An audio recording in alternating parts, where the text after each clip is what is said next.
પ્રગતિ અને પવિત્રતા દીપમાલા ન્યૂઝ। નમસ્કાર। Gandhinagar Indian Lions સ્વર્ણિમ club દ્વારા સ્વાતંત્ર્ય દિવસની ઉજવણી કરવામાં આવી।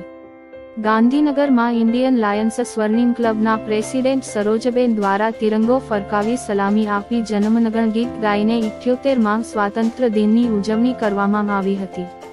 આ કાર્યક્રમમાં ક્લબના પ્રેસિડેન્ટ સરોજબેન દ્વારા મંચ પર બિરાજમાન સર્વેનું સ્વાગત પ્રવચન તેમજ ફૂલહાર કરીને સ્વાગત કરવામાં આવ્યું હતું। આ કાર્યક્રમમાં project chairman Ankitbhai Yadav, president Sarojben, national joint secretary Radheshyambhai Yadav, vice president Daivbhai Shukla, treasurer Sanjivbhai Yadav, vice treasurer Mahendrasinh Vaghela, IPP Shrimati Vimlaben R Yadav, co president Mangsinh Solanki, national organiser Maulikbhai Asodiya, સંગઠન મંત્રી ઇન્દ્રવદનભાઈ આચાર્ય, દક્ષાબા વાઘેલા તથા ક્લબના અન્ય સભ્યો હાજર રહીને કાર્યક્રમને સફળ બનાવ્યો હતો। દીપમાલા ન્યૂઝ, કલોલ।